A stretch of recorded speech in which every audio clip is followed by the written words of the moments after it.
Yo, what's going on, everybody? My name is MobaZane, and welcome back to today's daily guide. Not yet moving on to the overall tips and stuff like that for gameplay. I will be going into that rotations, something like 5 tips that could really improve your gameplay over the years of playing MOBAs at the esports level. But for now, I'm just going to be going over individual heroes, and today's is going to be Irithel. We actually had this game, I would say 2 days ago on the stream, and this was the very last game. You can see we were actually getting good queues this stream, which is actually quite rare because, as you guys know, we're usually getting 2-3 hour queues during each stream, so it is pretty awful to get games. And you can see we started out buff to buff, not buff to buff, again, similar to the Moskov guide that we just posted. That is due to the fact that I'm trio queue with the Esmeralda and the Dairoth. That is Chicken and Cardi right there. So I don't really know these two players that I have around me, therefore I don't just want to go buff to buff and assume they really know what to do. So I'd rather just go the more casual and normal rotation of going to your lane first. Here you can see after we clear all that, we're just thinking of going towards mid lane, but I can see that bot lane is trying to fight, so this guy's overextended a little bit. Was thinking about possibly getting a gank onto him. You can see though that he moved past, and I just didn't want to chase him down over there, so I figured, hey, might as well go get this crab for free, right? And this was kind of a mistake. I used all my skills onto the crab, and thankfully my Kufa is pretty smart, so he knew exactly what to do. He reset the crab there. You can see again comboing first and second skill, getting the kill. Notice I didn't ult there, and I didn't use my purify either. That's going to be very, very big, as you see here.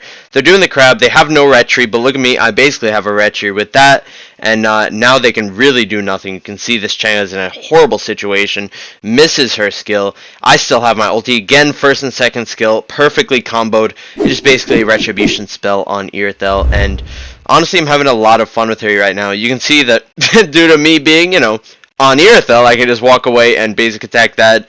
Khalid literally had no chance of actually even reaching me. And, honestly, Irithel is more of an underrated marksman that I'm seeing nowadays. I rarely see her ever played. She doesn't really need that much peel or protection. You can see I went into that team fight all on my own. I contested that crab. I was about to do a 2v1, but Chicken on the Dairoth came in anyways. It would have been perfectly fine without him, and that just shows you that on Irithel you don't really need that much peel. You can disengage pretty easily due to having that ultimate if you need to get out. Just securing the crab right there. And something about the first and second skill that I was talking about how I wasted. By the way, see how I was very aggressive with my ultimate there. I wanted to make sure that the Yi Sun Shin did not dash into his base, so I wanted to kind of be in between him and his mid lane tower. That's pretty important. Purified there, did not want to risk it, and tried to get that crab too. This is actually a pretty funny fight. Look at that Kufra. Desperately wanted that HP crab, so you know what he did? He just jumped right over. You can see, barely surviving. That was actually quite lucky. I think the only thing that saved us there was the mini little jungle creep right next to the blue buff, which actually gave us a little bit of HP due to our jungle item. Now, the first and second skill, I want to make 2 points. You should rarely be using them on jungle when you know you're going to have a team fight coming. So, for example, I know I just used it there, but that's because I knew it would have it right back up. Usually you want to keep them exclusively for team fighting. Again, doing it right there. But what I'm trying to say is you don't want to be caught without them. These are two very important skills to Irithel. They may not do that much damage, but the first skill reduces armor quite significantly, and the second skill is a massive slow. So you don't want to be caught without them too often. In the early game, you could see like I'm doing right here. You could definitely be using them quite often, as long as you know you can get them back in time. But as it gets later into the game, you just want to use these less and less. By the way, I didn't even bother using my ultimate there, and you just saw I got Berserkers. Let's talk about the build for a second. The build is going to be Berserkers into Scarlet, into Endless Battle, into Wings, and that's just for a ton of crit damage. Endless Battle, I can basically one-shot people, and then Wings for the more sustain, of course.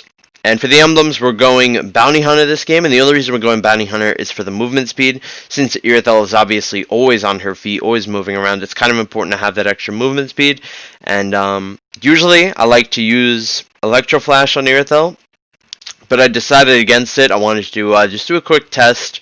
I like to test a lot of weird things on my marksman just to make sure to see if I really know what works and what doesn't. Maybe I can find something that actually works better than my old stuff. You know what I mean? So it's always good to test out stuff like that. And I don't really know. I'm still kind of on the fence. I can't tell if this is better than Electro Flash Marksman Emblem. The one thing about Marksman Emblems that any other emblem does not have is it increases your crit damage. And that's huge for heroes like Irithel. By the way, you can see me doing huge damage here. You also see I walk up and I use Tower Lock. That's pretty important on Irithel. Her ulti is just one big explosion wherever the initial target was hit, and that includes towers, that includes buffs, literally includes everything. It's just an AoE attack. So if you want to injure some people that are actually just hiding under their towers, all you have to do is tower lock or something like that. You can see me trying to make small talk to my Kaja in the bush, and very nice ultimate by him too. Unfortunately, he died for it, but hey, that was actually quite a good play. So now we just finished taking that blue, and don't necessarily need to go back to my jungle quite yet. So we're gonna go up and do this turtle as well. Can't quite remember what happened in this match since I'm recapping it after. This is actually a huge mistake. I probably should have checked that red buff. It looked like it could have been up. Sometimes on stream, I'm busy talking with the chat and trying to entertain you guys, so I miss these small things, and looking back on the stream, I can actually tell we should have kept the aggression up in their jungle. We should have went from blue to turtle to red, just like that, and it would have been quite easy. So now you can see amazing by the Kufra again. And this Kufra is actually doing way better than I thought he would. And you can actually see the red buff is missing. I don't know, maybe the Isan Shin had it when he went over to our blue buff. I'm sorry, I just can't remember right now because I was talking about some other thing, like tower locking, so you can get some really good damage in. You can see we got our Scarlet. And I do not use Windtalker. Again, I'm not a big fan of using Windtalker on any of my marksmen, except for Roger, I guess. I do use it on him. And any other marksman, though, I just feel like you're losing out on so much damage. Here you can see that I'm getting dove pretty hard. Have to pop my Purify just to survive. Getting a ton of AoE damage, but I pretty much knew as soon as that Basha started proccing his ult and hitting me a few times that I was for sure dead. I have no life steal, so I'm not going to be able to sustain him, and he just kept chunking away my HP piece by piece until we were actually dead, unfortunately. Let me take a sip. A bit more than a sip, but whatever, you know how we do, boys. And oh, bro, there's a fly in here. Anyways, you know how I feel about flies and bugs, too. Anyways, you can really see just the damage output of this hero is insane. And honestly, it really stems from that bot lane fight, you know, where we just knew our mechanics. We knew the hero very, very well. First and second skill, perfect combo, take the crab, saving our ultimate at bot lane in that original fight. Let me replay it right here. Just taking the crab and then saving all of our skills, poking them out, and then finally going in with the ultimate. Just perfect stuff, and that's really what started the beginning of the end for the enemy team. After that team fight, there was really no recovery for them. I was just so fed off that. I got a crab, I got several kills, and really no team is going to be able to come off of that. Anyways, you can see right here, going to leave this turtle. You always want to be doing this. And if you see your team start doing the turtle at around this time, tell them to get off it. Don't expect them to know these things. Just tell them, let Lord come. Because I would say at around 8:30 to 9, you should not be taking the turtle. You should let it reset to Lord. If it's before 8:30, you know, if it's like 8 minutes into the game, 1 minute away from the Lord, I would take the turtle probably. I'm just too greedy to not. I can't resist myself. But when it's so close to being up, like exactly 9 minutes, you just want to let that Lord spawn so you can end the game. Here, wanted to have some fun, so I decided to test out some of my damage, just straight up one-shotting that Khalid. And you're going to start seeing some AoE tower damage here in a second. What I was talking about, tower locking, it's actually very, very good. Even on the base itself, it works quite well. Here you can see I was moving around. I was just very cautious of that Isan channel.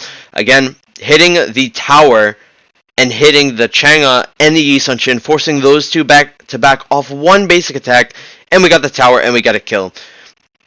This is honestly why I feel that Irithel is just literally underrated right now, because from early game to late game, you're doing pretty solid damage.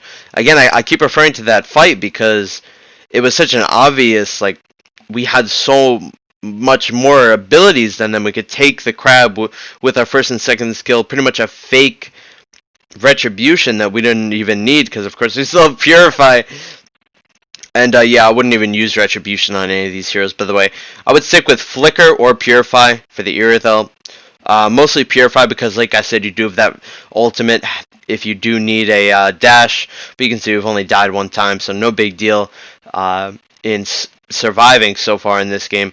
Really low, so of course, one of my favorite things to do during something like that is just go straight back into the jungle and instant heal. Almost never do I actually recall. I can't even remember what recall I have equipped because I'm never recalling. I'm always just in the jungle.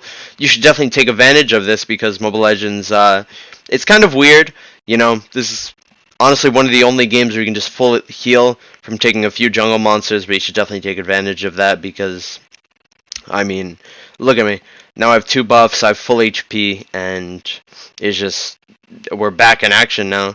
It's starting to run down mid, and really there's nothing they can do versus me. I really want to flex my Irithel damage right now, just trying to have some fun on her. Maybe get a Savage even. I know we get a Savage quite often, but I don't know if I'll be able to actually do that one. And let's see here. Diving in again, still have the Purify, have a ton of life steal. They can't really do much. They do have heal cutting, which is going to suck. And you can just see I'm going so deep as a marksman into their base, and there's almost nothing they can do about it. And honestly, it's just the power of Irithel. You guys should definitely give her a try if you haven't already. And yeah, for sure. You can see I died here. Usually in a lot of my games, I'm always dying at the very end because I'm trying to be very greedy, trying to get those combo kills. And yeah, if you guys have not tried Irithel, you definitely should. She's worth a try. And you can see just from there, she could definitely have the potential to be a pretty niche. You know, you pick her into certain situations. I'll be explaining that too in future guides. So I'm going to be explaining when to pick marksman, how to rotate, how to farm, when to team fight, when to go for objectives, how to read the map. I want to go over all that stuff with you guys, and I'm actually pretty excited to start teaching you that. So if you want to see more guides like that, leave a like if you did enjoy or learned anything from this video. I'd really appreciate that. Subscribe if you want to see future content like what I just explained, and hope you guys tune into the daily streams that we do have covering these sort of games. So you can watch the gameplays live, maybe be in the live chat with all these wonderful people talking, and hope to see you there, okay? Have a great rest of your day, and I'll talk to you all in the next video or the next live stream. Peace out, guys. Take care. I get lost inside my thoughts, and when I start to think, oh, the door close, it starts to end up on the brink. I tried so hard, but all these scars, they cut so deep.